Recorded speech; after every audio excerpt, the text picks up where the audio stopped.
So when do you think the VTOL jet's actually coming? Like if you had to put a year on it. I guess your battery density calculations are saying like 2027. 2028 is what our video said. But that was from the Model 3 number, which was a 2017 battery technology. Yeah, so assuming from last year it was 9 years and another 5% increase versus this year, which means 8 years from now. So the same timeline. Okay. So that's what you're thinking? 2028? Around Yeah, I mean, that. that's... We're ballparking it? Yeah, that's the earliest that it would be possible, or at least make sense for transcontinental transport, but that's assuming no battery breakthroughs. And so this is another reason why I'm really excited for Battery and Powertrain Investor Day, is to get the lowdown on Maxwell and dry battery electrodes and anything else that they're thinking.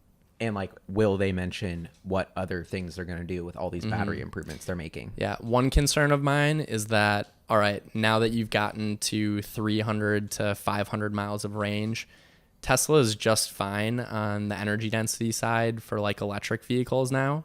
So now if they shift their focus from increasing energy density to maintaining energy density, but increasing the amount of cycles, like charge cycles that it can go through and shelf life of that battery, that could potentially impact the timeline of this electric jet being viable. And that actually exactly is what they're doing. Like all the clue, I just put out a video. Like I think that's what they're going to announce, the 1,000,000-mile battery. It's less about more energy efficiency. It's like, and that's all the Jeff Dawn research that's coming out. It's all about longevity. So yeah, I hope that's not putting us too far behind on the electric jet idea, but same. But so I'm curious, how do you think about this from the investor lens? Like, is this just Matt as someone who wants to have an electric jet that gets you excited, or does this really tie into your investment thesis? Because obviously we're both invested in Tesla, like super long term.